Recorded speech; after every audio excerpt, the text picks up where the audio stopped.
네, YTN 라디오 생생경제 2부로 이어가겠습니다. 2부에서는 시장에 조금 더 근접을 해보도록 하겠습니다. 오늘은 IS 경제연구소의 차영주 소장님과 함께하겠습니다. 소장님 어서 오십시오. 예, 안녕하십니까. 원래 월드 이코노미로 우리 좀 평화로운 네. 이야기를 나눠야 되는데 시끄러운 세상으로 와버렸습니다. 오늘도 굉장히 좀 시끌시끌하죠. 예. 전반적인 시장 자체가 방향성을 잘 못 잡는 것 같아요. 미국도 그렇고. 미국 상황 어떻게 보였습니까? 일단 뉴욕 증시가 그 다음 주 월요일 날 트럼프 대통령이 이제 취임을 하지 않습니까? 일단 1월 들어서부터는 조금 눈치를 좀 보는 것 같아요. 그러니까 과거 역대 어느 대통령 때보다 아무래도 우리가 트럼프라는 대통령을 한번 경험을 해서 그런지 보통 이제 새로운 대통령이 취임을 하게 되면 우리가 이제 허니문 기간, 밀월 기간, 그리고 새로운 정책에 대한 기대감 이런 것들이 어느 정도 있는 거 아니겠습니까? 그렇죠. 예. 우리가 신혼 때가 가장 경험해 보셨죠? 가장 아름다울 때였죠. 근데 어떻게 보면 이제 한번 경험을 했었던 상황이고 그리고 트럼프 대통령과 관련된 정책에 대한 일기 때 파급 효과 이런 것들이 이미 선거 기간 동안에 어느 정도 선반영됐다라고 보여져요. 그래서 올해 들어서 그리고 트럼프 대통령의 발언들이 더욱더 과격화되면서 변동성들이 좀 나타났다라고 보여지고 있고요. 그런데 그런 변동성은 그렇게 크지는 않아요. 그러니까 어떻게 보면 선반영됐다라는 표현이 적절한 게 선반영됐기 때문에 자연스러운 조정 정도로만 이렇게 봐야 되지 않을까 싶습니다. 하긴 작년에 워낙 뜨거웠으니까요. 예. 그리고 현재 지금 나오고 있는 지표들을 놓고 본다라면 경제 지표들은 다소 안정세를 찾고 있습니다만 일부 지표들이 하향 안정 추세보다는 조금 반등세를 좀 나타내는 부분들도 있거든요. 뒤에 가서 얘기를 하긴 하겠습니다만 채권 금리라든지 이러면서 금리 인하 기조가 흔들릴 수 있는 부분들 아니냐. 그러니까 이건 트럼프 외적인 부분들입니다. 그러니까 어떻게 보면 이제 중첩적인 거죠. 트럼프만의 문제도 있고 트럼프의 관세 정책이라든지 이런 것들이 경제 하방 압력을 되돌릴 수 있는 부분들로서 나타나다 보니까 현재 지금 뉴욕 증시 같은 경우 좀 흔들리고 국내 증시 짧게 말씀드리면 국내 증시는 지금 현재 정치적 일정에 따라서 눈치 보기가 좀 있는 것 같은데 일단 1차 집행 때는 증시가 좀 올랐어요. 그래서 지금 이제 국내 증시는 코스피 코스닥 다 강보합 정도 나타내고 있고 오늘 같은 경우는 환율을 좀 보셔야 될 것 같아요. 외국인들의 바로미터이기 때문에 1차 때는 1,450원대 후반까지 내려왔는데 지금 1,460원에 머물고 있는데 별로 이렇게 힘있게 떨어지지 않네요. 그래도 나름대로 이 상황이 그러니까 지금 증시가 제일 싫어하는 것은 불확실성이거든요. 그 불확실성이 해소되면 환율이 내려오면 국내 증시는 한 단계 조금 안정세를 찾을 가능성도 있으니까 국내 증시는 환율을 보자 이렇게 짧게 정리하겠습니다. 알겠습니다. 모든 상황을 여러 가지가 얽혀 있는 상황이지만 증시만 봤을 때는 빨리 좀 불확실성이 해소가 됐으면 좋겠습니다. 그 다음 문제 정치적 일정 그 다음 문제니까요.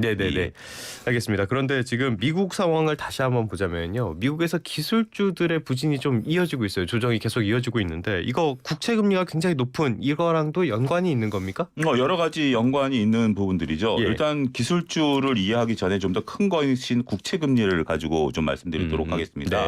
일단 이제 10년물 국채 금리가 5%대 근접을 했어요. 20년물은 깜짝 놀랐어요. 5%를 넘어선 상황이고 원래 아까 좀 더 멀리 있는 금리가 높은 건 사실이거든요. 그러니까 우리가 10년 뒤에 뭘 할지 20년 뒤에 뭘 할지 모르기 때문에 모르면 금리가 올라가는 거거든요. 그만큼의 불확실성이 반영된 거니까. 근데 이제 10년물 국채 금리가 거의 5%대를 넘어섰다라는 것은 현재 지금 미국 기준금리가 4.5%거든요. 그러니까 미국 기준금리보다 현재 지금 국채 금리가 훨씬 더 높은 수준이다라는 부분들로 이해를 해야 돼요.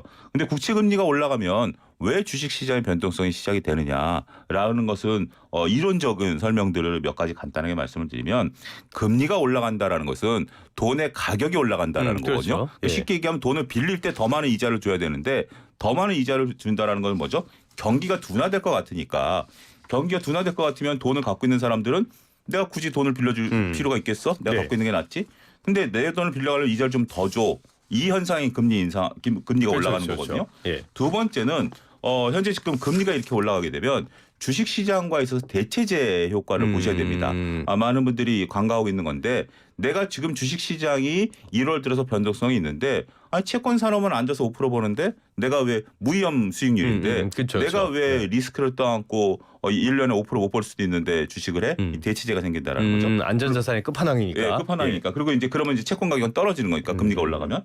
마지막으로 이론 주가입니다. 이거 그 사람들이 많이 간과를 하는데 우리가 주식이라는 것이 미래에 대한 이익을 현재가로 할인한 거거든요. 네. 그러면 금리가 올라가면 할인율이 올라가면 현재 가치가 떨어지게 되는 거죠.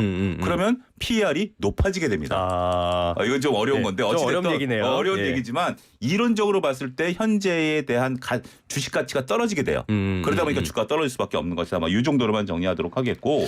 조금 전에 어려운 얘기가 있어서 주가라는 거는 이론적으로 봤을 때는 미래의 배당 가치를 모두 다 현재의 가격으로 더한 그 가격이라고 생각을 하시면 되는데요. 네, 배당이라든지 현금 흐름이라든지. 네, 세상의 모든 것들이 다 이 할인가입니다. 그러니까 이 정도로 이해를 하시면 될 것 그렇죠. 같습니다. 이제 어쨌든 그렇게 되고 그러다 보니까 이게 또 우리가 금리가 올라가면 상대적으로 영향을 받는 심리적으로 영향을 받는 주식이 두 가지입니다. 빅테크 기업과 바이오 기업이거든요. 그래서 얘들이 조정을 그런 부분들도 있고 그다음에 빅테크 기업 같은 경우 2024년에 많이 올랐었기 때문에 어떻게 보면 야, 이 정도면 내가 좀 이익을 실현하고 가는 거가 좋지 않을까? 이런 어떤 빌미를 주는 거죠. 만약에 주가가 안 오른 상태였다면 모르지만 우리가 과거 미국 같은 경우 2021년 이후에 2022년에 급격한 조정을 받았듯이 그때 이유는 뭐죠? 코로나 때 주가가 올랐었던 상황이기 때문에 그러한 것들이 복합적으로 현재 지금 미국 증시에 작용하고 있다.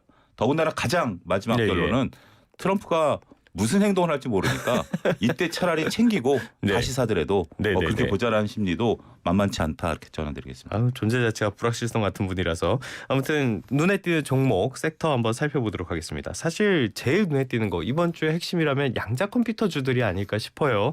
양자 컴퓨터주 엔비디아 CEO라든지 메타 CEO가 이야기를 하고 나서 굉장히 급락을 겪고 있죠. 상황이 어떻습니까?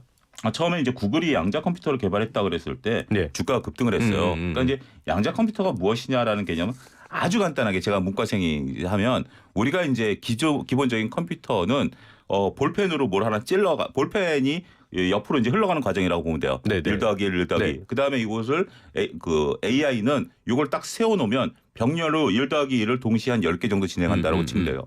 양자 컴퓨터는 이게 흔들리는 겁니다. 흔들리면서 동시에 여러 가지 일을 수행하면서 계산한다. 이 정도로 이해하시면 될 것 같아요. 그거를 양자 겹침 뭐 이런 이야기들을 하는데 그러니까 너무 격하지 말고 그러니까 카오스가 생기면서 막 생긴다 뭐 이렇게 하는데 양자 컴퓨터에 대한 이야기는 잠시 뒤에 생생타임즈 시간에 조금 더 자세히 살펴보겠습니다.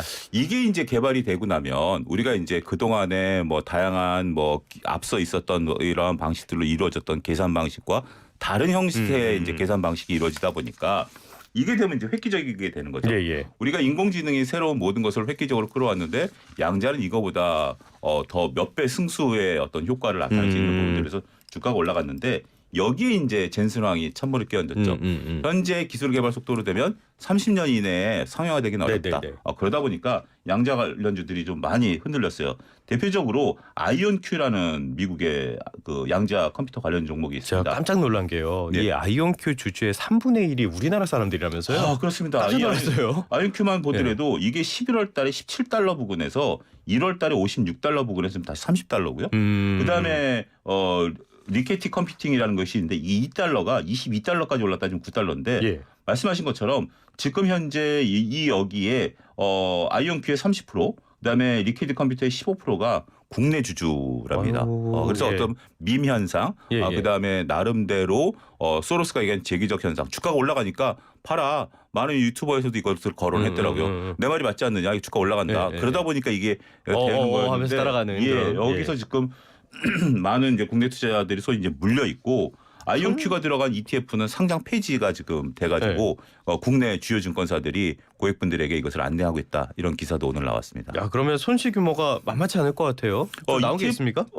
ETF 투자하신 분들 입장, 그러니까 이제 요게 그 고점 대비해서 한 거니까 이익을 아직 보신 분들도 있긴 있을 거예요. 그래서 개별 주식 투자하신 분들은 리스크 관리가 가능한 건데 ETF 같은 경우는 우리가 펀드거든요. 그 상장 폐지가 돼버리면은 그건 청산돼 버리는 겁니다. 그럼 날아가는 거예요? 날아간다고 봐야죠. 아이고. 그러니까 그런 부분들, 그러니까 이제 우리가 해외 주식을 투자할 때의 어떤 가장 어려운 것들이 잘 모른다라는 거잖아요. 그래서 이제 어떻게 보면 가장 안정적인 그냥 뭐 엔비디아, 애플, 뭐 이런 테슬라 이런 것만 투자하시는 분들도 있는데 이런 주식들 저도 솔직히 실체를 파악하는데 시간이 굉장히 오래 걸렸거든요. 그러니까 이 주가가 아니라 아이온큐가 도대체 뭘 하는 회사냐, 라는 걸 파악하는데도 오랜 시간이 소위 전문가라 불리는 저도 오랜 시간이 걸렸는데 이런 것에 이제 투자한다라는 것은 조금 리스크를 너무 떠안으신 게 아닌가 싶기도 합니다. 실제로 아이온큐 같은 경우에는 그쪽에서 주장하고 있는 기술이 구글 같은 데랑 또 조금 다르단 말이에요. 다르고 네.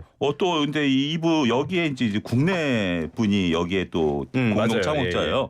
그래서 그래서 이제 그분한테 아니 젠슨왕이 30년 걸린다는데 당신은 어떻게 생각하느냐 최근에 이제 컨퍼런스에서 이제 질문하니까 30년 전에 엔비디아를 봐라. 그때 당시 엔비디아가 지금 생각이 들었느냐. 우리도 30년 뒤에는 지금 엔비디아보다 더 높은 수조 달러가 될 것이다라고 긍정적인 얘기를 했는데 양자 컴퓨팅에 대한 부분들은 구체적인 양자 컴퓨팅은 제가 앞서 언급드렸던 이런 중첩과 관련된 부분들이 있고 이 값이 유지되어야 되는 부분들이 있고 그 값을 활용해야 되는 부분들 굉장히 복잡하거든요. 단순하게 우리가 D램에서 HBM으로 진화하는 정도랑은 좀 차원이 다르기 때문에 양자와 관련된 요즘은 굉장히 간단한 책들이 많이 나와 있어요. 한 번 정도 읽어보시는 것도 미래 기술을 이해하는 데 도움이 되는데 양자 컴퓨팅 이거랑 또 다릅니다. 일단 유지와 활용에 대한 부분들까지도 더 확장시켜야 된다 말씀드리겠습니다. 양자 역학 자체가 워낙 새로운 영역이고 슈레딩거의 고양이 막 이러면 머리 아파지죠. 뭐 어려운데 사실 주식에 투자할 때 경험이 있잖아요. 자기가 모르는 사업에 투자하지 말라. 이런 점도 참고를 하시는 게 좋을 것 같습니다. 잠깐 중간 정리 좀 해보도록 할게요. 경찰이 지금 대통령, 경호처장, 경호본부장 아직 체포 안 됐다고 밝혔고요. 공수처 쪽에서는 윤 대통령의 체포영장이 집행되면 바로 공수처로 이동을 할 것이다. 이렇게 이야기를 하고 있습니다. 아직 구체적인 내용까지 나오지 않는데 협상이 계속 이어지는 것 같아요. 구체적인 내용은 다시 말씀을 드리도록 하겠습니다.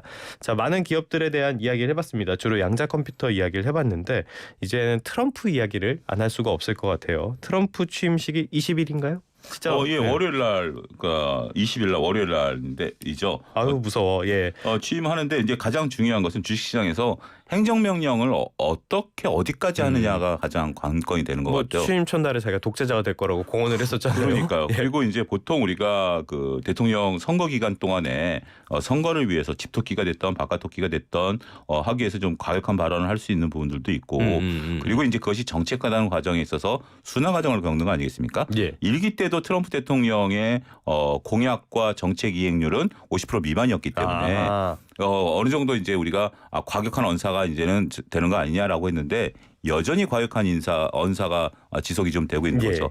그렇기 때문에 오히려 뉴욕 증시에 있어서의 작은 변동성이 시작된다라고 봐요. 어떻게 보면 지금 정도라면 과거 사례를 놓고 보면 정책 기대감들이 반영이 돼야 되는 시기임에도 불구하고 1차적인 정책 기대감이 반영된 이후에 야 이거 진짜로 보조금 안 주는 거 아니야? 야 이거 진짜로 뭐 국경 막아버리는 거 아니야?